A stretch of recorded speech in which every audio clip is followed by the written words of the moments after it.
Belly Up Sports presents the 3rd and 10 podcast, your home for all things New York football Giants. Here are your hosts, Nathan Nguyen and Brian Germinaro. Take it away, fellas.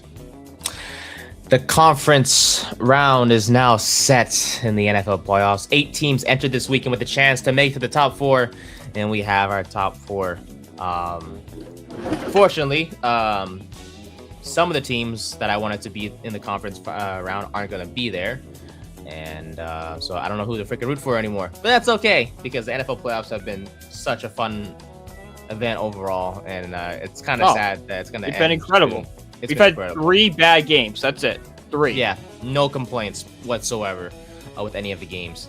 And we'll break them all down here on another episode of the 3rd and 10 podcast, season 3, episode 71. I'm your host, Nathan Nguyen, joined always by my guy, Brian Germinaro. Brian, good to see you as always. How we feeling today, buddy? We're feeling good, bro. We're coming off another great NFL weekend. Conference championship weekend's upon us. If conference championship week, I've always said, is my favorite week of football, without question. Like, the Super Bowl is great, but it's more of an event. It's not football. Like, the conference championship, there's so much on the line. Everyone's fighting tooth and nail, but like, there's still the focus on football. Like Super Bowl Sunday, you had the commercials, you had the halftime show, and all that sort of stuff. And it's great. Don't get me wrong. It's not a knock on Super Bowl. It's one of my favorite days of the year. But conference championship Sunday is just, it feels like it has all the intensity of a Super Bowl without the distractions that surround it. Because it's really like, if you win, you're in the Super Bowl. If not, you're going home. Like, you made it this far. To lose, like, it's gonna be heartbreaking for whoever falls between those two matchups, of course. And we already kind of know which team is gonna fall at one of those matchups. It kind of stinks that we only have one game to look forward to this week, but we'll take it. Denver fans say otherwise. They think that the quarterback that will be playing for them on next Sunday has a shot. Don't they know who drafted that quarterback and who developed that quarterback? It was Josh McDaniels, who's the OC of the New England Patriots right now. You don't think he's going into the DC's office like, this is everything you need to know on this kid? Yeah, we're gonna be A-okay. I'm sure is what he's saying. They made CJ Stroud look absolutely putrid on Sunday, and I know CJ Stroud's not been good this year, but you cannot tell me that Jared Simmons is better than CJ Stroud. He's an interesting case. I think he's someone that, of course, shined his rookie year, and it kind of just fell off afterwards. Like, he's never. I think Tony Romo, right? No, Aikman was calling the game. Aikman said it best, talking about his development, how like we haven't seen him take that next step after that rookie 100%. Year. And yeah, I don't know. He's someone that I don't know how to describe his career so far. I wouldn't say it's a bust by any means. But maybe moving to that territory very, very. I think the Texans going into next year cannot have him be their like ideal. He's their QB1 next year, but they need to have a backup plan and like a solid backup plan. You know what I'm saying? They need to have like a. I said this last night. If Jameis Winston was a free agent, they should give him whatever they want to be their backup quarterback. They need a veteran that will be a quarterback one when it matters. I just think he needs to take a closer look at the mirrors. Like, what can I do better? Because he has, I wouldn't say his weapons are the greatest, but he does have a solid receiver number 1 in Nico Collins. The O-line does have its issues, but it did get better down the stretch. But you can't blame your O-line for throwing 4 interceptions in the playoffs. Like, you just can't do that. You saw it in him after like the second interception. There was a mental switch he had. So like, it's a head thing. Does he know? Does he have like the yips sort of? Possibly, it's a reasonable explanation. Because like I said, ever since that postseason run his rookie year, he just hasn't been himself, and I just don't know what the cause of it is. Maybe it is the yips, or maybe it's the play of the defense, or the team that he's playing, or whatever the case. It doesn't. Whatever it is, he just hasn't figured it out. And if he continues to not figure it out, Houston's going to just continue to be in this cycle of, oh, okay, we're good enough to make the postseason because we're in a weak division. And they wasted a generational defensive performance this Oh year. my goodness, yes. Will Anderson, Daniel Hunter, Derek Stingley, Mhm. all those guys, And man. granted, they're young, so they'll be good again, but will they be this This good is the dominant. question. Yeah, Who knows, you can man? never guarantee that in sport. I'm not saying they're gonna fall apart. They're still gonna be probably top 5 defense next year. It's just will they be as historic as they were this year? That Mm, I don't think so. yeah. Well, we just talked a little bit about it just now with CJ Stroud. Might as well get into all the divisional games that occurred this weekend. We will also be discussing Harbaugh to the Giants officially being Press conference at official. noon tomorrow. Cannot wait. Yes, very Cannot excited wait. for that. Very excited for that.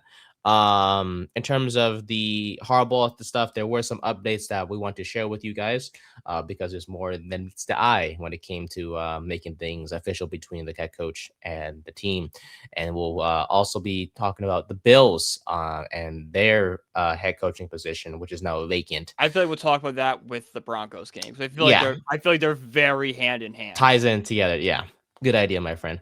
Mhm. So let's start with the Bills game because that was the first game on Saturday. Yep. Yes, first game on Saturday. Fortunately, Broncos 33, Bills 30 in overtime. Broncos' first playoff win in a decade, thanks to an outstanding defensive performance. Yep. 5 turnovers they caused to the Bills, or the Bills had 5 turnovers, I should say, including a crucial overtime interception by Jaquan McMillan to seal the win for Denver. Bo Nix delivered when it mattered most. 26-46, 279 with 3 touchdowns and 1 interception. Had that clutch touchdown pass to Marvin Mims late in the fourth quarter. But as they say, we won, but at what cost? I think that's the perfect way to describe Denver because Bo Nix unfortunately hurt his ankle the second to last play before overtime, and he was officially ruled out for the rest of the postseason. So Jarrett Stidham will be set to start the AFC Championship, and we'll see how that goes. But Josh Allen, well, like I said, Denver fans say otherwise, but who knows? They have to. What else are they going to say? They can't believe in it. It's either him or I think Sam Ellinger is the other one. Oh, so, Ellinger's there. Wow, in the practice squad. Yes, sir, I mean, I did look at free agent quarterbacks out there, and there's just nobody. It's Jeff Driscoll, Jake Fromm, and CJ Beathard are your 3 options right now. I think I just think there's no way even if there was a quarterback out there that you could sign one in time to learn everything. No, there's nothing you can do. It's you're in a rock and a hard place because you're stuck with the backup, and you better just pray for the best. Unfortunately for the Bills, they fell after a season in which was kind of uncharacteristic to say the least for them to be like a 6 seed. I know the Patriots had the season they did. Yeah, a lot of ups and downs, more than usual, but they made the playoffs. They beat the Jags, and this was Josh Allen's best chance to win. We all knew this, and but unfortunately, he did not play to the standard that he was supposed to play in this. We saw the Josh Allen from a few years ago. We still had that Brett Favre in him, that gunslinger. He's going to do a lot of great plays, but you're going to have a few head-scratching moments. We saw that Josh Allen again, not the MVP winner. Yeah, I don't like that whatsoever. He had 4 turnovers, 2 interceptions, 2 fumbles. He had 3 touchdowns and completed, 25 of his 39 passes for 283 yards. But just,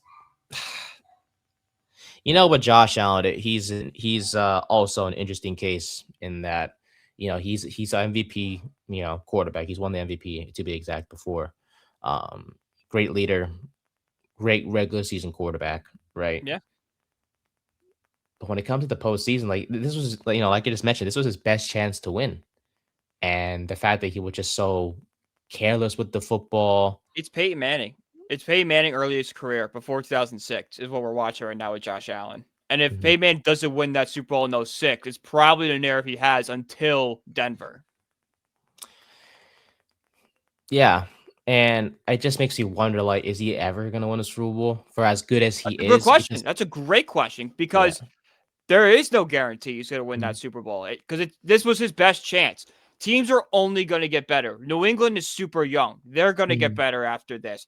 Denver is young. I know they've already lost Denver, But you think with Bo Nix coming back next year, now you're healthy. Sean Payton, they're going to get better. Houston is good. You got Jacksonville, who seems like they're on the rise. Then you saw the Baltimore. You think bounces back. You don't want to rule out Kansas City because they've just been so dominant over the years. So the AFC is only going to get better next year. And if you're the Bills right now, things kind of look like they're trending downwards. And it did look like they were, until what we heard this morning.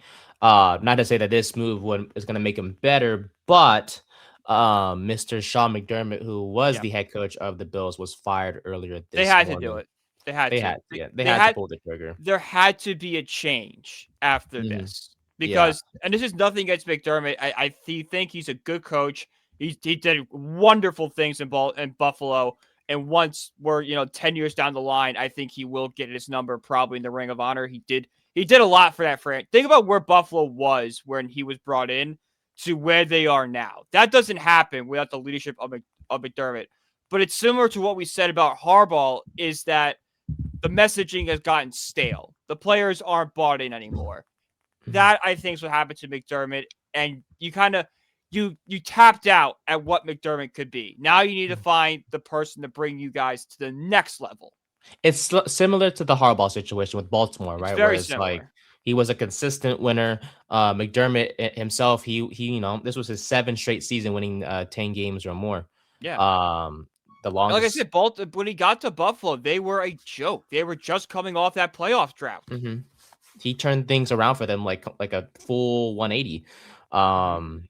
But it's just, when you're stuck in this like middle of nowhere where you're winning games, but you're just not advancing like to where you're supposed to be, which is, conference championship / Super Bowl. It's like Mike Zimmer with the Vikings when they fired him. Like the Vikings were always a good team. You always knew they're going to make the playoffs, but you're like, yeah, they're going to make the playoffs and get bounced in in the divisional round. It's the exact same thing with that. Yeah. Well, with the Bills now, they are, despite McDermott being really good as a head coach with them, they are now they're still one of only 6 teams to not have multiple Super Bowl appearances during those, stretches of winning in the regular season. And they just can't get over the hump. And they just felt like it was time for a change. A lot of players, of course, are shocked and, upset, of course, because this guy, he built a culture in Buffalo. Yes. And unfortunately, his run is over, and the Bills just every right to be upset, but at a certain point they have to look at themselves and be like, you are the reason he's gone, and that should light a fire under these guys. Like, we didn't play to a standard that we got our coach fired. That's why teams do it. I'm not gonna lie to you. I wouldn't say like we knew this was coming, but like just seeing the players' emotions. There was a feeling though. Yeah, because they were like, they looked teary-eyed, they were crying. Allen was in tears, of course, like we saw Deion Dawkins was in tears as well. Yeah, was it Bosa who threw his helmet against the wall? Yeah, I think you put all those things together with the firing today. It's like, okay, maybe they knew that if they couldn't get it done. But there were rumblings about this during the regular season. Like, there was this idea that if the Bills missed the playoff, McDermott was probably on his way out. Because of just the lack of just success. Yeah, the success. And then, like, he made it, so you thought, like, okay, maybe he's safe now. And then you watched it, you're like, man, he might be safe, but maybe it is the time to move on. Because it just like, you'll watch the Bills and you're like, yeah, if they can't win this year, when can they? Yeah. I think maybe with Buffalo, it's like, I think the front office kind of saw this like, okay, this is his best chance to lead this team to the Super Bowl. Yeah. Let's see what he can do. If he can't get it done, we got to let him go. Obviously that happened. And, he's now jobless. But the Broncos are a good team. Don't get me wrong, but very beatable. A very beatable one. Yeah. Apparently this was nothing new to Josh Allen himself, apparently. According to ESPN, after a emotional Saturday evening where we saw him, cry his eyes out, he did not have a press conference on Sunday when the team was clearing out their locker room, which is apparently a sign that something was afoot with the coaching change, which, ended up being, McDermott being gone. But as we know, Yeah. But as we know, Josh Allen is close with Brandon Beane, who is the GM, who was actually promoted to president of football operations as well as Yep. GM earlier today. So we'll see what the two of them, because obviously we know Josh Allen's going to be a big part of the coach of the next head Yeah, if coach. Jackson Dart was a big part of ours, Josh Allen's going to be Josh a Allen's going major to be, part of that one. yes, Like, sir. that's not knocking against Jackson Dart, but like Jackson Dart's a rookie. Josh Allen is arguably the best quarterback in the league. He's going to Oh, have yeah. to say who his next coach is going to be. Damn right. And, some former faces could be back. Whether it is maybe Brian Daboll. I saw would Daboll as be- head coach and burst out laughing. I know. Like, I'm like, what, do not do that. Bring him back as a coordinator. what is this? How does the saying go? Where it's like, what goes around comes around? Does that make sense to this here? Because it's like, Daboll left Buffalo, offered him just to I come don't back. know. I don't know. That's Y'all get my point. He left there. Now he has a chance to come back and goes around comes around. It's more like if you do something nice is going to happen to you. Yeah, you know what? I don't know how to describe it, but but I know this for sure. Dale has a chance to come back and change things with Buffalo because he's a candidate to watch out for. Another one is, of course, I the love him Bills. as OC. I don't like him as head coach. He's just not a Hey, head coach. if they promote Joe Brady, who's the Bills' current OC, I don't think Joe Brady's a great head coach either. Davis Webb, he's way too young to be. He's like 3 cycles from now be a head coach candidate. So He's gonna be head coach of this league. Do not get me wrong. He will be. He's just way too raw. He needs to be a coordinator first. Yeah, I just think because of just how, they all have a relation with Buffalo, whether it's Brady, Daboll, or Davis Webb, maybe like. I get that, but like those are all good OCs. Like Joe Brady is, I've always like Joe Brady. I have such a hard time with because part of me thinks he's a little overrated because he had Joe Burrow and the greatest offense you ever seen in college in LSU. What has he done since then? Can't think of it. Like he hasn't been like incredible with anything. Like I think he's just a merchant of Joe Burrow's success. Let me ask you this: with the Bills' job being vacant, is this the best job available now? 100%, the best job available. Because you have a team with the best quarterback in football in Josh Allen, in a division where you really just got to play the Patriots and that's it.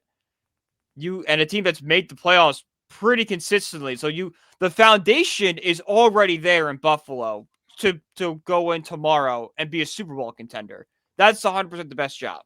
So you're taking this over Baltimore. Would you say the main reason is the division? Because if you go to the division and Josh Allen's a better quarterback than Lamar Jackson. Fair enough. I think for me, the only thing that's concerning if I'm the candidate that's hired by Buffalo is that there's a 100. There's no period in which there's no grace period to be exact. No. Right. But there's no grace period in Baltimore either. True. That is true. Like for example, the Giants, John Harbaugh, we'll talk about him shortly, after we cover all the divisional games, I know the Giants aren't going to, magically make the playoffs some way, somehow with him in his first year. But if he finishes 7-10, 8-9 in his first year, that's kind of that grace period that Giants fans will allow. That's success. That's a successful season for us. Yeah. But for Buffalo, whoever that new head coach is going to be, it's like you're going to go, if you go 8-9, you're going to get crucified because McDermott didn't do that. He didn't, like I mentioned earlier, he finished with 10 or more wins for the 7th straight year.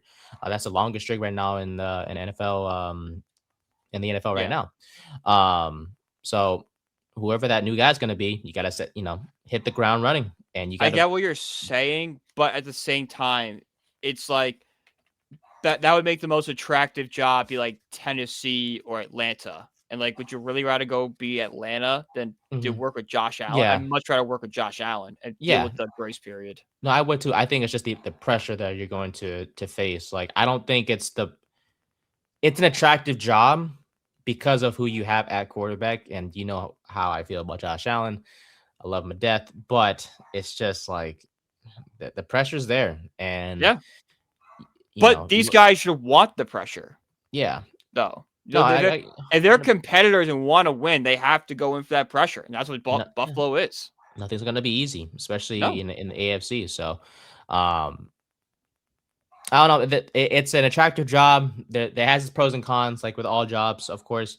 But I'm definitely interested to see who they hire, whether it's they stay in house or they possibly get themselves a Chris Shula, who's been a popular name with the Giants, right? Mhm. That we talked about multiple times. Chargers DC Jesse Minter, maybe Clint Kubiak, who's the OC in Seattle. Um, we'll just see what Yeah. happens. I'm just Um, glad we got John Harbaugh all figured out because I am. this could have been a problem. Yes, yes. And one last thing before we move on, whoever is that new head coach, they will definitely have a say in this roster, which needs a lot of changes. And I apologize for any barking Mhm. you hear outside. Wide receiver is You know, I in just my think opinion, Keon the Coleman biggest concerns. might have played his last game in Buffalo. Dude, I don't know what happened.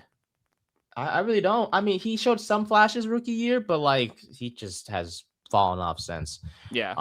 Whether he's been benched multiple times, ruled inactive, um, had a couple of impact plays in the playoffs this year, but just nothing too crazy. I mean, he scored a touchdown on Saturday, which is great. Cool. But it's clear they need some wide receivers. You can't go into next year with Khalil Shakir and friends. Friends Mhm. being Joshua Palmer, Curtis Samuel, Coleman. Yeah, no, you need that reliable wide receiver too. Mhm. And there's plenty of prospects in the draft that may fall to the Bills down there. So, Yeah. we'll see who they are, free agency. We'll see how that goes. Um, but yeah, in terms of McDermott himself, and sorry, last question about this Mhm. situation here. Can you think of a place off the top of your head, my friend, where you see him going, or is that kind of too early to tell for you right now? Tennessee, I could see building Okay. that culture. You got Cam Ward there, bringing a good OC with them. Maybe Atlanta, they want to build a culture there. Those are two places. Mm, The Atlanta's got pretty sure Atlanta got the Stefanski. Stefanski, that is correct. We'll Yeah, cover him shortly too, a little yeah. bit. Yeah. I think Tennessee is probably his best landing spot. Just Okay. building a culture. Maybe Cleveland because they just seemed like they need a culture. I hope it's not too late for Tennessee because I know they moved up their in-person interview with Robert Saleh to 2 today. Right, but if McDermott becomes available, I think you kind of like shift things up a little bit. Oh yeah, no, of course you have to. From what Mhm. I heard before, their finalists were Matt Nagy, Robert Saleh, and Jeff Halfley. I think with McDermott definitely passes Out Nagy. of that list, Jeff Halfley is the only person I'd be okay with. I see. I think for me, I wouldn't mind them going with Salah because I know he didn't work out with the Jets, but I think he does deserve a second chance. I mean, he did a really good Yeah, job in the regular yeah, he does season. deserve a second chance, but it's just like if those were the Giants finalists, I'd be like, just give me Halfley and just don't even Yeah, touch the I other know. two. I totally get it. But we'll see how that goes. Another choice to consider. Well, there's other choices that McDermott can consider as well, which include the Raiders, Browns, Steelers, Ravens, and Cardinals. So we'll see I think the what happens. Steelers could be a good spot for McDermott. You know, cold weather place. He's been in cold weather with the Buffalo for quite some Shake time. up that and I feel like he would just that Steeler way. He would figure out a way to modernize it. You And know. to go back on the pressure thing, there is a little bit less pressure if you're the head coach in Pittsburgh because it's like, yes, there isn't it. Well, I Obviously, don't know, but there might because you fired a coach that I never had a losing season. well, technically, he stepped down. Okay, If he you want to get stepped down. specific, if you want to get He specific, he stepped Tom yeah, the Giants and Tom Coughlin mutually agreed to part ways. fair enough. Right, but okay, Tomlin didn't have a losing season, so like it or not, you are being judged against Tomlin your entire tenure. hmm Fair enough. Fair enough. Um, but yeah, look, at the end of the day, it's kind of a sad to see, McDermott and Allen depart.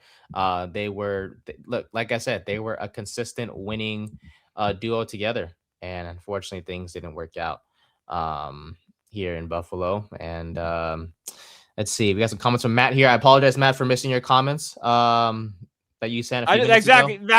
That exact thank God he did not wait 1 or 2 more days. Dude, I And we know got because this all straightened out because oh boy, that'd be a problem. you'd be stressing the heck out because Buffalo's like you mentioned is an attractive job because of the Like quarterback they Tennessee have. stressed me out. Buffalo would like be way worse. Be like, if Buffalo was involved in the Harbaugh sweepstakes, we might as well have been like, all right, you know what, whatever, we lost. Let's Just get us, keeps Stefanski ready to go. yeah, or a halfly or whoever the case may be.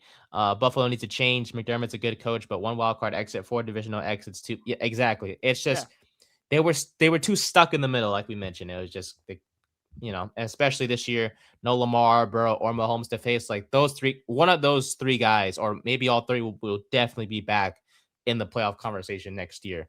So yeah, Buffalo can get a new head coach and rebuild the roster into a powerhouse with the Jets' first round picks. Give me Josh Allen. No, look. Matt has brought up multiple times on the Corner Booth show. Corner with podcast, and real before I address his most recent comment, best jobs available: Buffalo, Baltimore, Vegas. Yeah, I don't see anything wrong with the list. No. You take out my pressure comments, the pressure comments I made about head coaching in Buffalo. It's obviously the most attractive job. But as Matt, I've said on the Corner Booth podcast multiple times, when it comes to the Jets, I 100% agree. I think. And obviously, there's no chance they get a rookie quarterback now with Dante Moore heading back to college, which I think is incredibly stupid, but I digress. Same thing with make more money in college.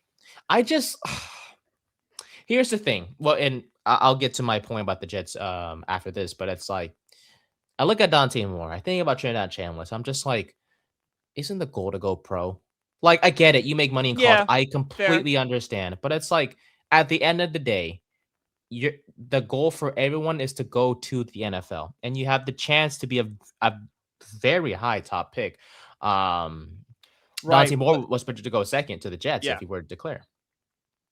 The goal is to go pro, but you also want to go pro in the right situation. You want to feel like there's no more room for you to grow in college and go into a good situation. There's clearly room, I think, for more to grow in college.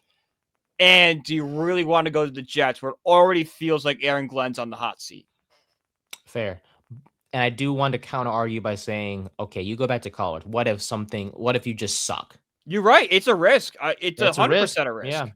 One guy and a guy that in particular that I'm kind of upset at, of course, he doesn't care about my opinion, but Trinidad Chambliss suing the NCAA for, like, dude, 6 years. It worked for Pavia, so they're all going to try it. Yeah, but it's like, for him, it's like, bro, you've been in college for 5 years and you're trying to come back for a 6. Like, just go to the NFL. Like, let a team take a chance on you, maybe mess up, who knows? But like, he confuses me for sure. And you know what? Maybe Dante Moore is trying to get a 7th year somehow. Oh Jesus, yeah, he's if he gets drafted, Pavia knows he's not going in the NFL draft. Yeah, if he comes to the NFL, he's going to be at best a career backup in this league. Sorry, I don't mean to be a hater, but someone was trying to compare, like, it was someone on TikTok who did not know football at all, and they're like, if Shedeur Sanders fell to the 5th draft, Diego Pavia shouldn't be drafted. And then with the comments is like, Diego Pavia wasn't being drafted, even if he kept his mouth shut and went to church every Sunday. The fact that he was up for the Heisman trophy, I don't know. He had a decent season. Vanderbilt's not a great school historically. Like, think about where Vanderbilt was. Like, he kind of brought them back. I get why. I don't think he should have been second. He probably should have been third. My biggest problem with the Ohio State guy. He should have been the Texas Tech linebacker. Should have been there instead of him. Yeah, Julian Sand. Look, when you're surrounded by Sand shouldn't have been talent, there. It should have been was it Rodriguez? Correct. Rodriguez, the Texas Tech linebacker. He should have been the 4th. You could argue Jeremiah Smith should have been in there over Sand, but I digress, of course. So, with the Jets, though, I think this is a blessing in disguise, low key. I think that with Moore going back to college, you're kind of forced to go out there and possibly make a move for a veteran quarterback. Whether that, of course, Josh Allen is a very unrealistic scenario, but anything could happen. But a more realistic guy to possibly get maybe like a Kyler Murray type of guy, right? And it'd be interesting to see Kyler Murray with the Jets. He is a better version of Justin Fields. Let's be honest, when healthy, of course. So I could see them taking that route. He wouldn't cost too much, of course. I don't think Kyler Murray's worth the first round pick. So the Jets could keep all the first rounders they have from the trades they made this past season and still go out and get a veteran quarterback via trade. Because I think Murray may at most cost a second round plus some other, capital. But I don't know. Kyler Murray seems like the name that comes to mind. Yeah. With the situation going on in Arizona, of course. Can you think of any other names by chance that the Jets could possibly get at quarterback? Malik Willis, I think, is to be a popular name for them if they just want. Because, like, think about it, he looked great in the brief appearances he had in Green Bay. Doesn't really have like a stink on him, like he didn't fail anywhere. He failed in Tennessee, but like, was he really ever given a shot in Tennessee? Like no, Kyler Murray, Kyler Murray was a starter for 5 years in Arizona. We know what Kyler Murray is. We still don't really know what Malik Willis is. True. Willis was not. He was a third round pick too, so not too many high expectations were placed on him compared to Murray, who was a number 1 overall pick when he was drafted. So I'm definitely glad to see Malik turn things around in Green Bay. Just a question. It's a matter of can he keep that consistency with if a new team does sign him to be their quarterback. Who that's we'll have to see. But the Jets definitely a team to watch out for in the Willis sweepstakes for sure. But to wrap things up with the Buffalo situation, game went into overtime between them and Denver. Game-winning field goal by the Broncos were set up by 2 defensive pass interference calls. Honestly, I think the big question was the interception. Do you think it was pick or not? Because no. I think it was. I don't think it had possession of that ball. In my opinion, and like I said, y'all can correct me if I'm wrong or in the comment section, wherever the case may be. Ball was in his hands, knee was down, he survived the ground. I don't know. It looked like he was moving when he was going to the ground. Like he didn't have full possession of it. I think it's so 50-50 that whichever way they called it was probably it was an impossible call to make because both calls are like right.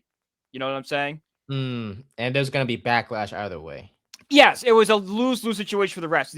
It's a completion, and Broncos fans are upset because he ripped the ball away, or it's the interception, and the Bills fans are upset because he looked like he caught the ball and went to the ground. I thought the ball. I didn't think he had secured the ball yet, and then got the ball ripped out. Is what I thought. What's interesting is something similar happened in the Bears-Rams game with Devontae Adams. I don't have the exact clip and whatnot, but it was ruled a catch, or they awarded the catch to Adams instead of the DB being credited with the interception, and that kind of raised backlash again, where it's like, okay, so it's ruled a catch here, but not a catch in the Buffalo game. It's like, I think because his knee was down, and knee is a little different than shoulder. I think is what it is. Here, I do have an image that won't get us copyrighted, thank God. No. I'll show it right here with the Buffalo game, because this right here is where I'm basing my decision. Look at that. He's clearly down. And there's just one angle. Of course, there's multiple angles we could look at this from, but this was the one that stood out to me. The problem is it's hard to see what the ball's doing here. It's my one thing. You're right. If the ball is secured, it's a catch. But what's the ball doing before his knee goes down? Is what I'm saying. Do you think the lack of control there? The lack of control. The possible lack of control. Yeah. The possible lack of control. Yeah. Yeah. I wish I could pull up the replay. And that DB is fighting him right there. True. And it's kind of hard to see where his hands exactly are. Yeah. In that picture. So, regardless, it was a tough call to say, like you mentioned. It's a tough call to make. It's a tough either way. Either way, both sides are going to be upset. Yeah. Refs are always going to mess things up. It's normal. It's normal. Yeah. It's one of those things if you are blaming the ref, you are just ignoring the 5 turnovers the Bills committed. The fact that they were down by 3 scores at one point in this game, and just by a miracle rally to take back. That's where your anger should be if you're a Bills fan, not the refs. Yeah. They had multiple chances. They had multiple chances to not, get this game into overtime. If they didn't commit all those turnovers, who knows how different this game would have looked. But unfortunately for Buffalo, their season is now over. Denver is on their way to the conference championship. But like I mentioned, they won, but at what cost? Bo Nix will be out for the rest of the postseason. So you could argue the football gods may have had a say in this, or maybe because the little girl who's been making pics on Twitter, on social media, is a curse in herself. Hey, she got two right. Yay! Correct. What about the other ones that she got wrong? I'm not saying she did great. I'm just saying she got a couple right. I wonder if anyone like in their right mind created a parlay. Somebody 100% did. They probably want to hurt the little girl. That poor nice. She's in danger. I'm kidding, but in all seriousness, no, I don't think she's in danger. She's in danger. All right, let's go to the next Saturday game because we spent a lot of time on that one, but this one will be pretty quick. Seattle 41. The Niners are just so beaten; they had no shot in this game. The amount of injuries they have is going to bite them in the butt eventually. And this exactly, game, they ran out of gas. Yeah. Ooh.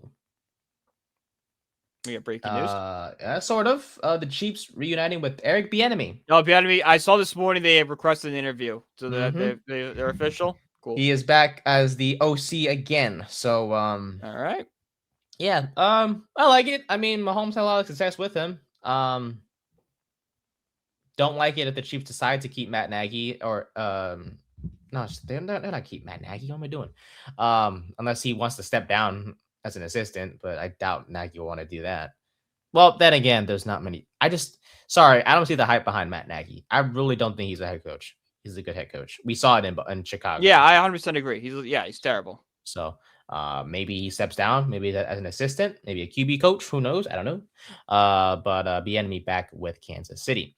But what's back to the Seattle Niner game? I think it was clear. Once the Rashid Shaheed ran that kickoff for a touchdown, it was that was a tone. That was the biggest. That was a big energy shift, especially when you're in Seattle, the 12th man. Yeah, that was the turning point. And they were amazing in all three phases of the game. Seattle was, whether it's special teams like we just mentioned, the defense forcing 3 turnovers and 3 turnovers on downs as well, holding the Niners to just 6 points. Purdy was under immense pressure all game long. Offensively for Seattle, Kenneth Walker was outstanding. Sam Darnold didn't have to do too much. Was 12 of 17, 124 yards, 124 passing yards and a touchdown. But I think that's a good thing, right? Because we entered into this game, Darnold was already questionable with that injury. Oblique, I think. Oblique, yeah. So the fact that the running game was able to carry the team instead of Darnold having to do a crazy amount of work, I think it's a good thing. Kenneth Walker was outstanding. 19 carries, 116 yards. And he's again because Charbonnet tore his ACL. That is correct. He's going to be out for the rest of the year. Also for most of next year, I'm sure as well. Or half of next year at least. A good chunk of next year. He will not be there. Yeah. So Kenneth Walker and can't think of their backup running back's name. We'll have to. Well, it's going to be Walker. It's good. Walker's going to be a bell cow back. So this, there's not going to be any more timeshares with Seattle's run game the rest of the way. But yeah, 35-point margin of victory, largest in Seattle playoff history, matching their Super Bowl triumph from a few less than a decade ago, I should say. It was kind of nice to see, we have Patriots Broncos this weekend, we had Niners 49 Seahawks 49ers this week, and there's a trend going on social media right now that people are just realizing that 2016 was 10 years ago, and people being nostalgic about that and stuff. It was very funny looking at these two matchups, and it's man, when did we go back to 2013? This is AFC Championship, NFC Championship game stuff. These 4 teams. Yeah, it felt very good, especially when they played the highlights from the NFC Championship game, the one where Sherman knocked the ball away from Crabtree. That was incredible. That was just an incredible game, an incredible moment. It just gave you all sort of the nostalgia feelings of what football was like back then. And what's the call? You speak about nostalgic. I'm not sure this qualifies, but we have a chance to see 2 teams rematch in the Super Bowl once again from back from 2014. As we know, Seattle took on Denver in Super Bowl 43 back in 50. No, was it 53? Super Bowl 48. 48. Thank you for the correction there. Back in 2014, of course, we saw what happened. Seattle's defense, the Legion of Boom, shut the Broncos off in MetLife. So Of course, this game is in Santa Clara, but then the next year is Super Bowl 49 was Seahawks Patriots. And then Super Bowl 53 was Patriots Rams. So this, I'm telling you, there's gonna be some, right? There's gonna be a for sure. It would be Broncos Rams is the only one that would not be a rematch. Yeah, they never faced each other before. But that's like, I think, the least likely outcome. I think the two favorites are Seahawks and Patriots going this weekend. Oh yeah, so that's gonna be either that or Patriots Rams, and that would be a fun. That'd be a third time actually those two teams played each other in the Super Bowl. That's right, and it would be, ironically enough, that's the team that Brady got his first Super Bowl win against. So wouldn't it kind of be, poetic if for Drake May to get his first against the Rams? The storylines are endless. Yeah, for all the possible matchups, and we might break it down on Thursday. We might as well, or in our next show on Friday, I should say. Yeah, just a tough ending for the Niners. I do think there is nothing. You give him so much credit, though. Nothing to be ashamed of. I mean, you could make a case that Kyle Shanahan's Coach of the Year for what he was able to do with just the mash unit he had on his sidelines. Yeah, so many injuries to key / star players, and for them to still make the postseason, get past round one. There's nothing to be ashamed about. If you're an Niners fan out there, you should be completely proud of this team. They'll be back next year 100% with a fully healthy squad. I do think they need to move on from Brandon Ayuk. I think that's clear, for sure. It's cleared up some cap space. He's caused too much drama with the team. You might as well just move on from him. Just let him go play with Jaden Daniels in Washington and suffer over there. He will never win a Super Bowl in Washington, so he can go play with his best friend for all I care.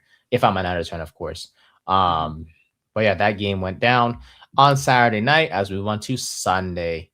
The first game on Sunday between the Patriots and the Texans, a very messy one, but the Patriots escaped with a 28-16 win. Snowy game, a lot of turnovers. Patriots defense forced 5 turnovers on the Texans, intercepting CJ Stroud 4 times. Like you mentioned earlier in the show, Stroud struggled immensely in that first half. Had 4 picks in that first half, which was the most in the half since at least 2000, including that pick 6 by Marcus Jones. Look, I get it. Changed the game.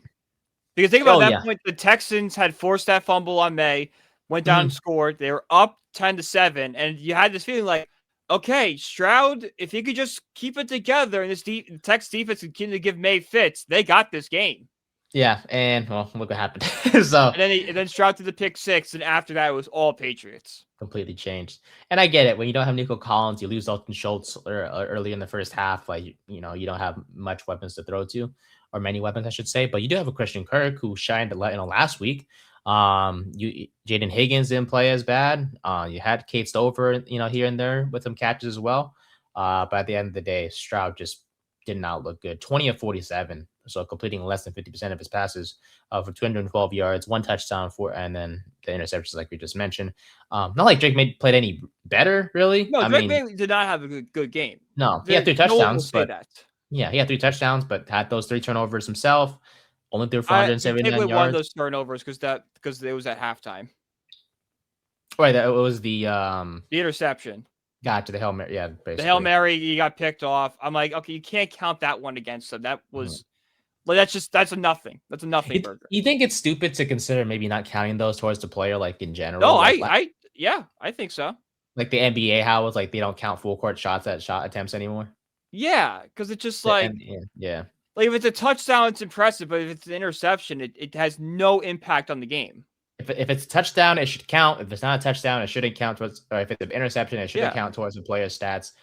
Or honestly, if it's an incompletion as well, it's like count as well. It's like how when I've been playing college football 26, and like my quarterback has negative rushing yards because they count his sack numbers as rushing yards. I'm like, well, no, those are 2 different things.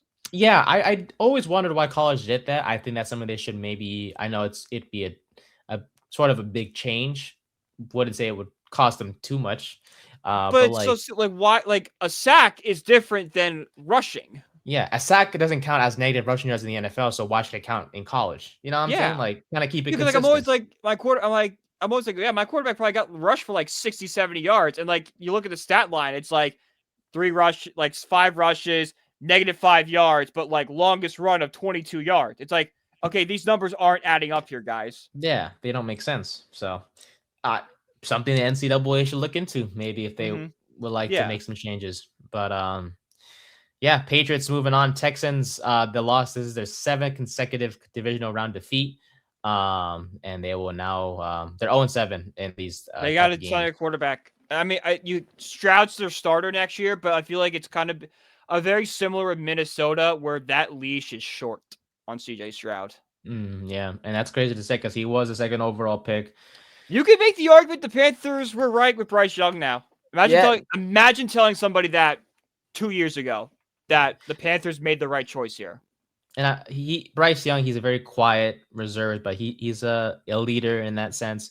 For him to come back from come back from the struggles he went through, being benched last year, and to make it to the playoffs this year. Bryce Young is a very inspirational story. Yeah, he put on a hell of a fight against the Rams last week. He is like how like I remember like I did like a courage project in like 7th grade. Like you had to pick like a courageous person. Like the big ones they always mentioned was like Steve Jobs never graduated college, Michael Jordan never made his high school team. Like all the cliche ones you heard 1,000 times. I feel like Bryce Young is on his way to be like one of those cliche. Like Bryce Young was benched his 2nd season, and then came back in his 3rd year and became a decent starter.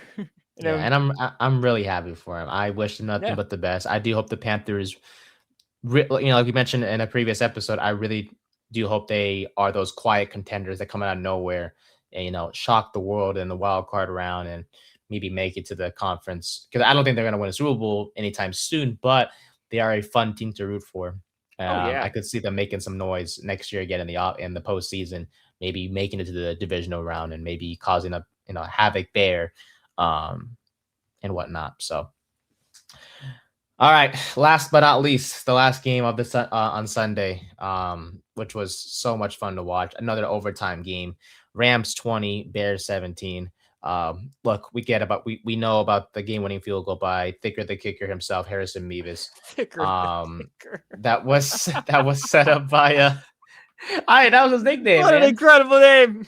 By the way, it's not his first name. Randy Bullock was the original one. Don't ever forget. Yes, because he was a thick man himself. But that game-winning field goal was set up by Cam Crow's interception of Caleb Williams to set up the game to set up that play. So let me ask you this. Of course. When Caleb threw that ball, you thought the Bears were winning that game, right? Oh, for sure. Okay, good. I'm like, I can turn the game off right now. The Bears have won this game. This is it. The momentum's on their side. The Rams just got punched in the face and are currently in the dirt. They're not getting up. Yeah, that was a big momentum switch, I thought. Because Caleb was at the 40-yard line and threw that ball. Dude, I wish we could show the play. It was just incredible. I think the arm strength he had to, in the wind, of course, in that cold, winter atmosphere, to just chuck that ball through the air to Komet. It was outstanding. A 50-yard pass off his back foot, to be exact, with 18 seconds left to go. On a 4th and 4 too, because if that pass was a ball game. That was it. When I saw the Rams had pushed it back to the 30. I'm like, oh, this game's kind of over. This game is wraps. He's like gonna throw the ball up. It's gonna be like a mosh pit for it. And then he got back to the 40. I'm like, okay, this game's really over now. So I literally started getting ready to put HBO Max on because the new Game of Thrones show was out. And then I saw him hit my boy Cole Kmet, and I'm like, oh my. It was crazy. Dude, just like the placement of the ball, it was so perfect. It was right perfect. in Komet's hand. And the Rams were trying to claim push off. Like, no, you guys were both hand fighting. No, yeah. If there's hand fighting, you can't call PI on that. No, sir. Not on a play like that. And it showed. I shocked Soldier Field didn't fall apart. That's an old building. Dude, that thing should have fell apart. They were loud. They were all. And honestly, was shaking. To go back to that push off part, I don't think he pushed off. No. It was just hand fighting. I think normal hand fighting. And then like when you break up hand fighting, it looks like a push off, but it's not. To me, it seemed like the corner or whoever was guarding I forgot who the guy was, but he kind of gave up on guarding. Yeah, exactly. Yeah, which allowed him. Yeah, so. But if he held on to it probably would have been pass interference because he wasn't looking back at it. True. So it would have been first and goal at the 1, plenty of time left. They probably would have scored either way, but the way they scored was way more excited. And Caleb Williams, hey, It same thing. just because that should I be know. that should be an all-time play. That should be a play that we show our kids for generations. And like Yeah, instead, it's just kind of gonna be forgotten about because they came because with they lost. Yeah. yeah. It's like it's to be very similar to the Larry Fitzgerald touchdown in Super Bowl 43. Where was it a slant Ah. route? It hit Fitzgerald and he broke off for that 75 plus yard touchdown and scored. And it looked like Kurt Warner just led the Cardinals to a Super Bowl. And then you had this Antonio the Yes. touchdown. Yeah. Yeah, I get you. No, I get you. I just look. I think with Caleb Williams, I think Bears fans, same thing with the Niners fans. You guys have nothing to be ashamed about or to be sad about. No, You should be proud of this. They have every right to be proud of this this is the team, beginning of something special for the Bears. dude. And he's a special quarterback. I think he has shut all the doubters. Yeah. I doubted him. Hands up. Same. I doubted him. And I was sitting there watching him like I was dead wrong about this guy. This kid is special. He's generational. Oh, okay. Sorry. Too far. He has I wouldn't made say generational but throws. he's gonna be a top 10 quarterback in this league very soon, if not already. Yeah, he's made generational throws. Just amazing plays, and He's gonna be the king of the NFC North for a while now. Eventually, right? Honestly, if what's it called? If he'll be the first Bear to throw for 4,000 yards in the season. I like that. I do. Mm-hmm. So we'll see. We'll see what happens. But I so proud of the Bears this year. Ben Johnson is I know you mentioned Shanahan as a coach of the year. I think Ben Johnson should be. Ben Johnson.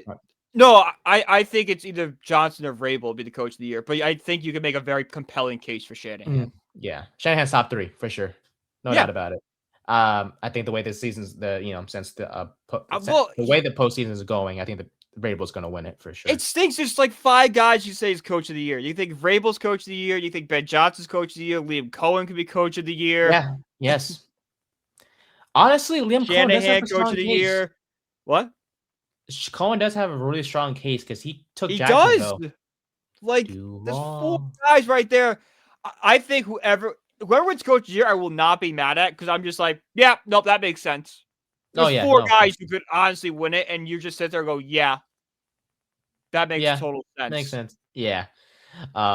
So it was heartbreaking for me to see Chicago lose. I'm happy for the Rams. I was so excited for Chicago, Seattle. Same. I know Seattle, LA would be great because we get like round 3, and it's like, okay, which team actually is better? Yeah. But you cannot tell me Seattle, Chicago would not have just been an electric game. Electric. Oh, man. 2 really good offenses. Now I would say the Seattle's defense is and the Seattle and the Bears defense are at the same level with each other, but the Bears defense did hold their own against his Rams offense. I mean, Matthew Stafford, and the Rams, they didn't have a touchdown pass. This was Stafford's first game without a pass touchdown all year, and they had just 174 yards of offense through the first 3 quarters. So the Bears defense was doing a heck of a job. But for all Bears fans, unfortunately, all that to say, they will not see their team in the NFC Championship as it will be Seattle and the Rams. Yeah. Like you said before, a Bears fan should not be upset with his team. Like, you could be sad in the moment, and you could be sad you lost and all that sort of stuff. I will never get out a fan for being upset in the moment because nothing is guaranteed. There's no guarantee you're going back there. But this does have the feeling of this Bears team is going to be around for a while, and they're way ahead of schedule. And it's only the sky is only the limit from here. Williams is still super young. He's gonna get better. Like he could really run this NFC. He could run the NFC for years to come. The NFC could run through Chicago. The chances, the opportunity is there. The opportunity. Like, let's be honest. Eagles are on decline. The Eagles are on a decline. You could you could say it's not next year, not the year after, but. And within the next 3 years, the Eagles are going to have to do some retooling or a rebuild. I don't see them being that, being a number 1 seed type of. They're going to make the playoffs. 100% still going to make the playoffs. But I do think they're not going to make it too far. 2, they're not going to be like a top seed. They'll be like a 3 or a 4, maybe, and A wild obviously card. a wild card team type. I don't mean to sound like a hater. I don't. But just I what do. we saw from Phillies, I know.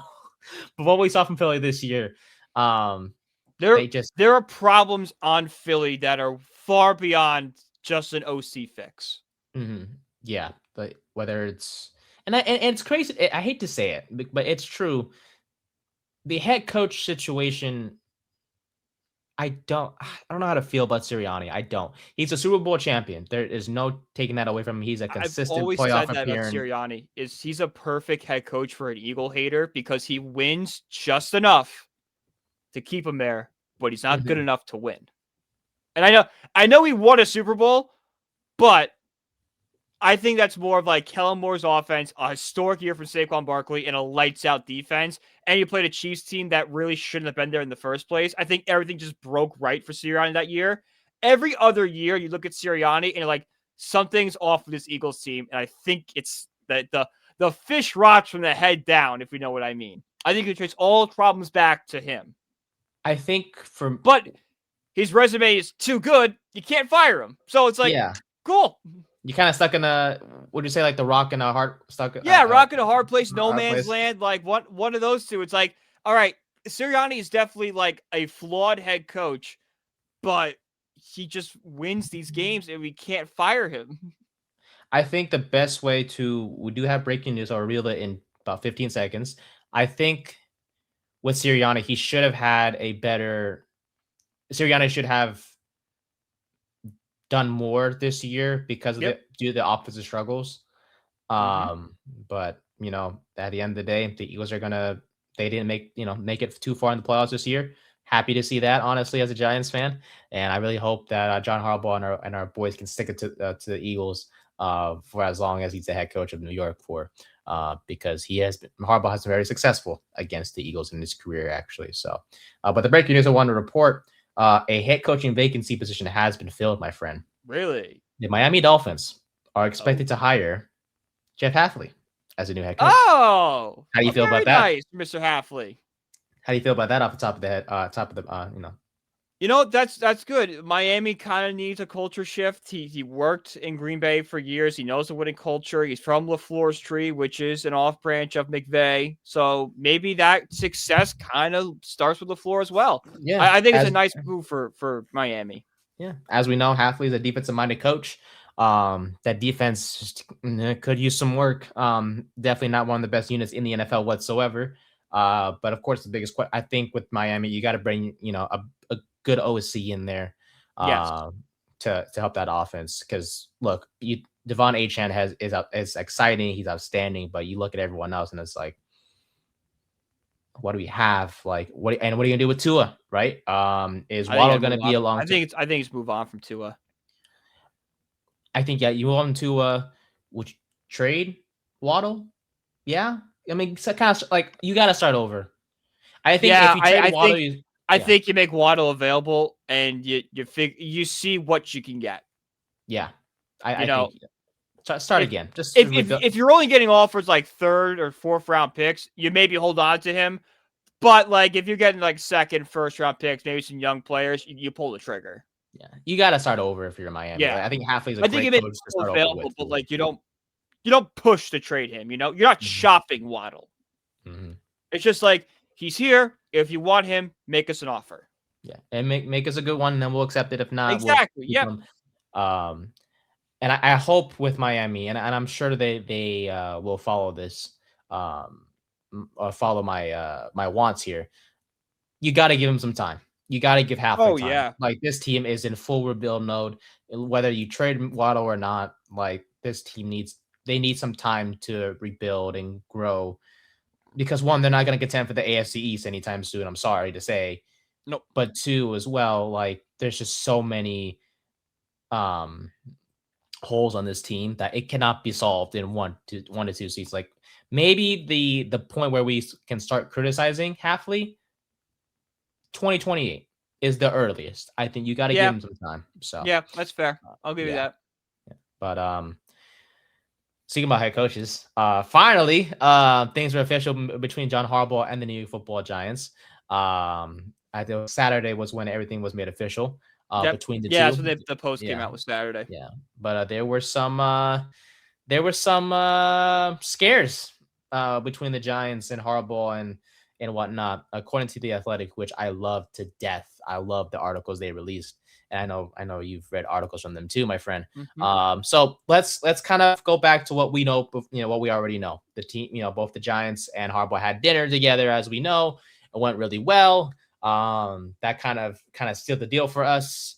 He canceled all his other meetings with the Titans and the Falcons and whoever the case may be, and everything seemed like it was going to be okay. That Harbaugh was going to be the next head coach of the Giants for sure.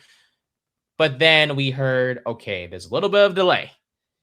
So personally, I was like, oh, okay. Kind of goes back to what we talked about before, where it's like, okay, if anyone's gonna, say they're gonna hire a head coach, a respectable head coach, of course, and then it just fall apart, who else but the Giants, right? And that's Yeah. what you mentioned before, my friend. So here's the thing: in the 10 Saturday hours before Harbaugh reaches 5-year agreement for $100 million, which, hey, like we said before, you give that man an empty check, you pay him what he wants, and you give him what he wants. More on the last part shortly. His agent, Harbaugh's agent, Brian Harlan, I should say, was still communicating with the Titans, who was still interested in hiring Harbaugh. And the deal was not done. So as we know, the deal with the Giants were not done at that time. And the Titans were not the only team to pounce if, crazy things happened and things fell apart. According to the Athletic, executives around the league were wondering if the delay in finalizing a contract meant there was a problem brewing between the Giants and Harbaugh. Harlan wouldn't have been doing his job and protecting his client if he didn't keep talking to other teams like the Titans, just like the Giants would have been protecting themselves if they didn't, keep interviewing alternative people, such as, Stefanski and whatnot. And actually, one NFL executive told Harlan that his team's owner would be willing to hop on a plane the next day and make a 9-figure offer to Harbaugh if the Giants' negotiations went cold. There is no, updates or no revealing of what team that So was. that's like $100 million. Yeah, like we gave him basically. Oh, okay. Yeah. So, but yeah, at the end of the day, of course, Giants remain confident they were going to, sign the Super Bowl winning head coach, and to ease any concerns about chain of command, operation structure. Chris Mara once again. Chrissy, when the world needed it. What a redemption arc Chris Mara's had this offseason. When the world needed him most, he secretly met with John Harbaugh on Friday at an undisclosed location between New York and Baltimore, according to two sources that told the Athletic. So they met somewhere on the Jersey Turnpike. Yeah, They literally met somewhere on the Jersey Turnpike, because that is what separates New York from Baltimore. You take the Turnpike. I know it because I've done it. So it's no secret, but so there's no secret. It's somewhere in Jersey is where they met. I love it. But there's more to this as well. When asked at 9:17 p.m. that night, obviously, that night, if Harbaugh was still feeling good about his chances of being the Giants head coach, he sent the source who asked that question to him a shrug emoji. That was it.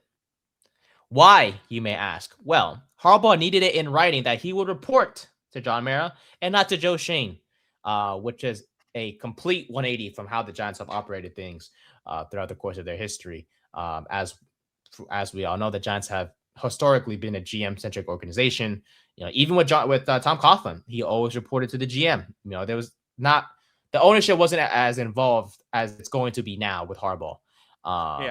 But Harbaugh, he wanted to push ownership to change to more of a coach-driven model. Good.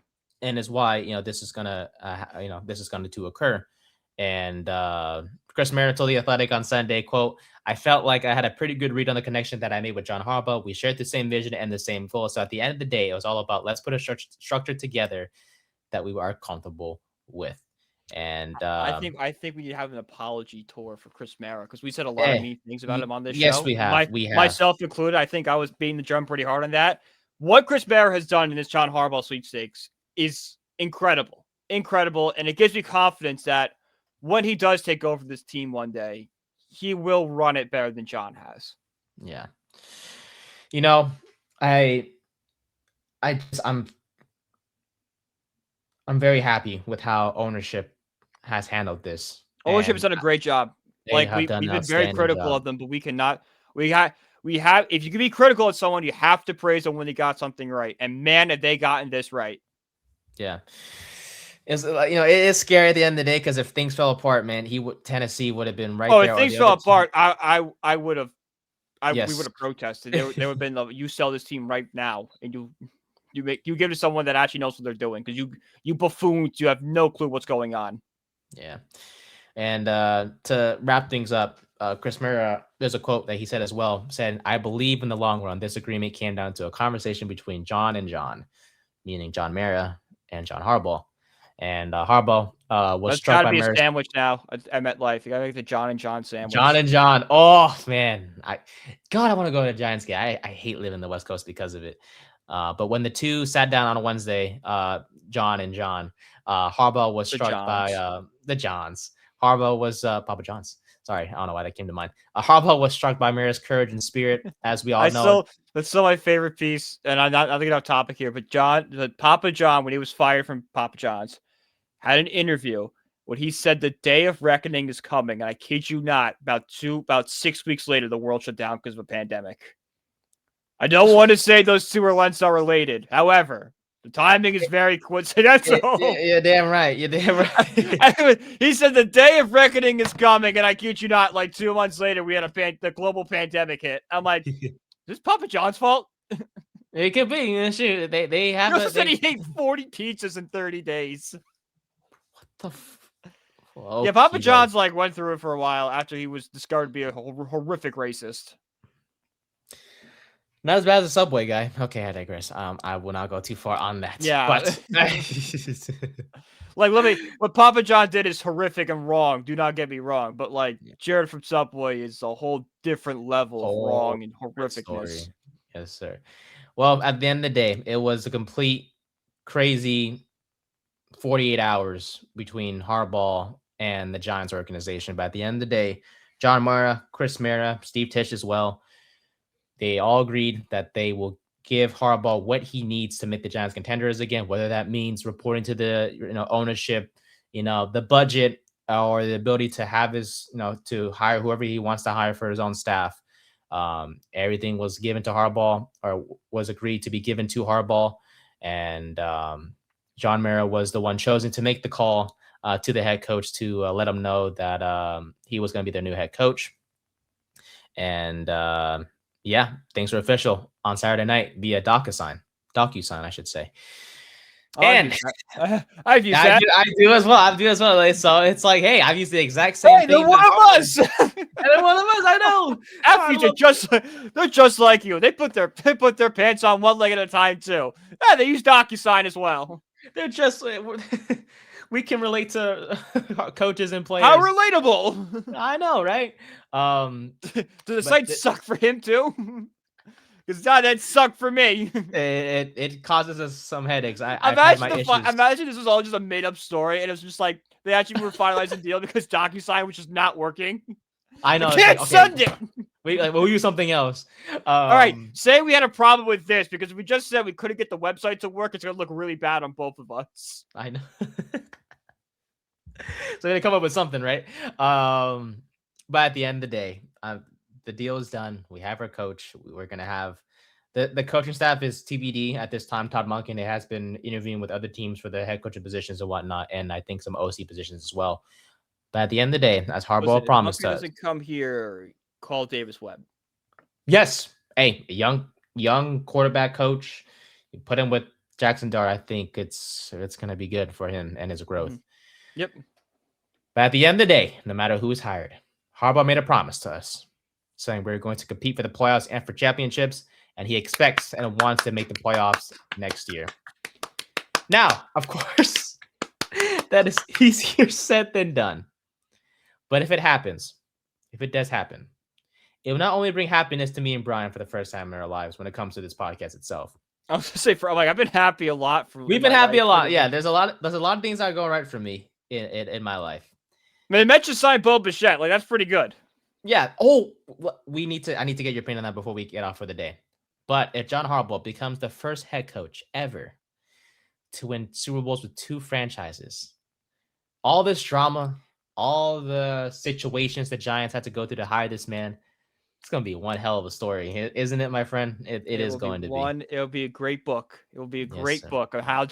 Then one day we could see a great book about how John Harbaugh turned around the New York Giants, just like Bill Parcells did. You're damn right.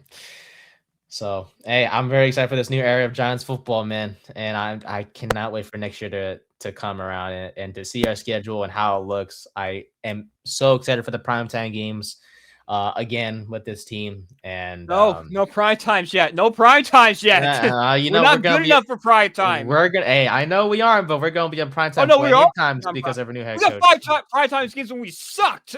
Imagine we're actually gonna have John Harbaugh and have like storylines around us. We're gonna have 6. Let's see. Let's go. If I had to just create a line, I'm gonna go over 3.5 primetime. Oh my god, we're gonna have 5. I can call it right now. We're gonna be maxed out with primetime games because we actually have we have so many interesting stories on this team. And and if it's not too much to ask, NFL, please put some primetime games on Monday night because your boy is off on Monday nights most of the time. So please, I would love to have. I'd rather Sunday night football because you still get Sunday. It's like the games are appetizers, and then you get the Sunday night football. You get Carrie Underwood music, ready to roll. True. Plus, my lunch break my break time is usually around 5 o'clock, so I can see the beginning.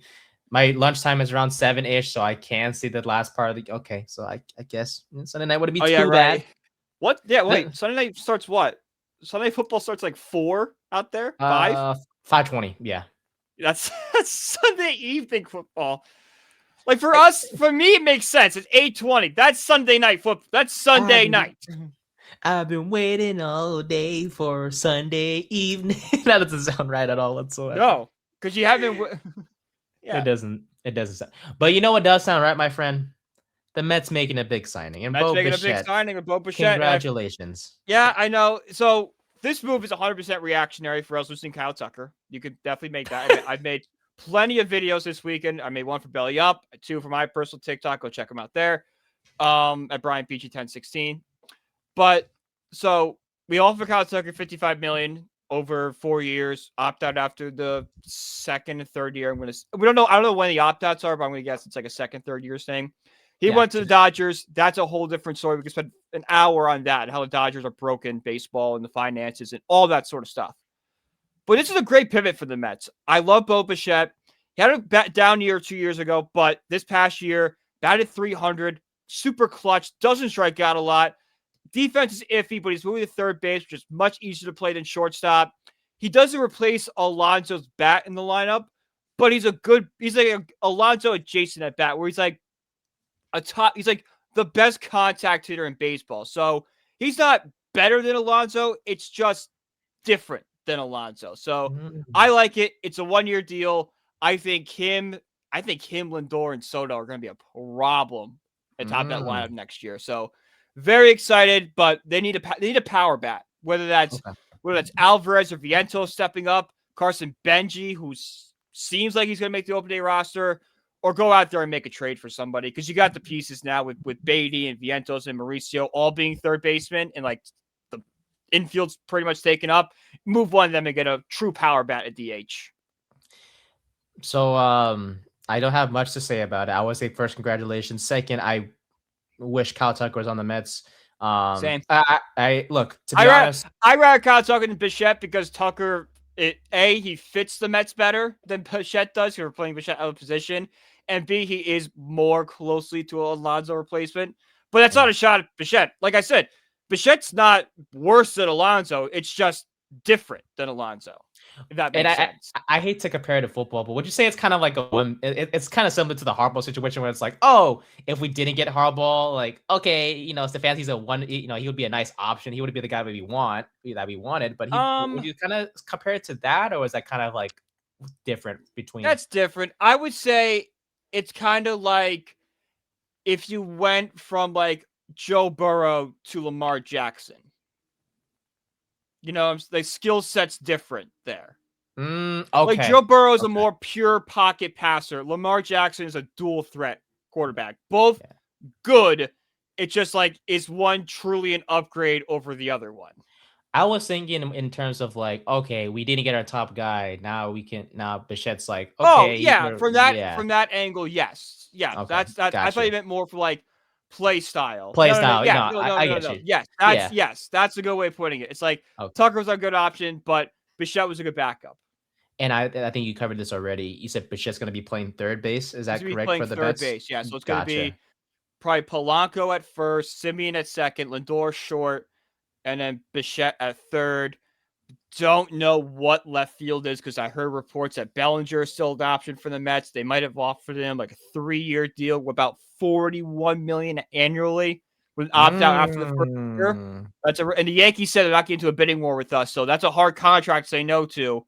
Then you probably put Benj or Tyrone Taylor as a platoon in center. Then of course you got Soto and right, and then Alvarez behind the dish. Okay. All right. Well, hey, it's the lineup. The lineup's good. Is it better than 2025? Maybe. Like Evan Roberts said, it's different. It's a different lineup. It's not. It's not better or worse. It's just different. It can be better. It can be, but it's just different. Would you say that if a Bellinger signing were to happen, would that make you feel a lot better? That would make us better. That would make a lot better because there's 5 hitters right there you can rely on. Right now we have 4 with the potential of like Alvarez, Simeon, Beatty, and Bench stepping up and Vientos stepping up. If you add Bellinger, you don't need one of those 5 to step up because you have those 5. That's good in itself. And then whatever you get from the rest of the guys you get. Getcha. I got you. But like if you just go in with Lindor, Soto, Polanco, and Bichette, you want an Alvarez to be a pure power hitter, become that 5th guy, or Simeon to turn the clock back, or Beatty to take a step forward, Vientos go back to 2024 self, Benj to put on a Rookie of the Year performance, something like that. Where with Bellinger, you don't need that. You want it to happen, but you don't need it for the lineup to be good. Get you. Okay. Well, if I could say one last thing before we end the day and end the show today, I know your hate for Philly is has been advertised a lot, my friend. And as we know, the Mets signed Bichette to. It was so beautiful to steal him from Philly. That's just like the icing on top of the cake. Like Bellinger's a great signing, but the fact we basically stole 11th hours stole him from Philly, beautiful. Well, so the thing that we're referring to, folks, is that the Phillies offered Bo Bichette a 7-year, $200 million offer, but Bichette said nah, and is going to the Mets on a 3-year. No, he was going to say he was going to sign it until the Mets called him that morning. It was like, we'll give you 126. He's like, give me how much? Yeah, 3-year, 126, higher average annual value, and multiple opt-outs. So let's just say there's no opt-outs. 126 divided by 3. So it's gonna make $42 million a year for the Mets, and can be a free agent when he's 30. You make $28.5 million if you took the 7-year deal with Philly, and wouldn't be a free agent until he was like 34, 35. So no shot at another big contract. Yeah. So they were trying to lock him up for the long term. The Phillies. Yeah.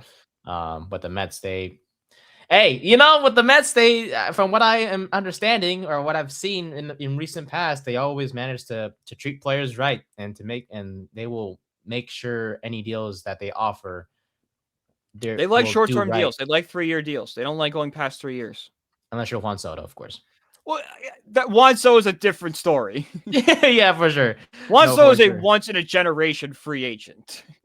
There'll be a Bo Bichette on the market again in next year. Yeah, you can always find yourself a good shortstop / third baseman in the future. But who hits for contact and stuff like that. Yes, you're not going to find one of the best hitters in baseball at 25 years old on the open market. That doesn't happen. Yeah.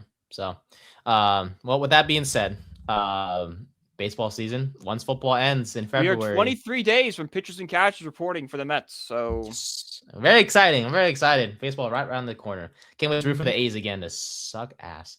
But with that being said, because the lights just went out you in got my Jeff room. McNeil now. Anyways, I hate my You life. follow us. Yeah. Oh boy, I hate the A's. All right. I hate them so much that I was playing the show the other day or the other night, and I forcibly changed their stadium assignment to a custom version of the Coliseum. Oh, I always do. I always change the stadium assignments. 'Cause I change a lot of team stadium assignments. The Yankees played Old Yankee Stadium. Sweet. Yeah, I know, it's so much better. The A's play in Coliseum. a new ballpark, and Yes. the Rays play in a new ballpark too. Mm. And then I get bored. I'm like, the Marlins, they're gonna play in old Marlins Stadium this year. The Mets, they're playing in Shea now for some reason because I like Shea. I never got to go. I love how we get to customize the assignments. It's such a beautiful touch. Because playing in Sutter Health Park is so depressing. I was hitting dingers, and I'm just like, damn, I'm hitting dingers to like grass. Like, there's no fans in right field, bro. I'm hitting some poor old lady's house. Yeah, and the attendance is so trash, bro. Like, I remember I was playing the other night, and it was like attendance 11,000. I'm like, 11,000, bro. Like, damn. You want the Mets are pulling 40,000? I know. Nothing. And you could tell the difference too, like between like 40,000, like the crowd, the sound of the crowd. Yeah, they're a little different. They're a tad different. I'm just like, it's depressing. But with that being said, we'll wrap things up here for episode 71, season 3 of the 3rd and 10 podcast. A lot of fun on this show today. Talked about the divisional round. Broke down the Sean McDermott situation over there in Buffalo, as he is no longer the head coach for them. And we talked about, of course, our boys and John Harbaugh. With things official, we can finally move on to the rest of the offseason, which includes, of course, discussing, player grades for the players for our boys from this past year, draft reviews and all those things. But, that will come in the near future.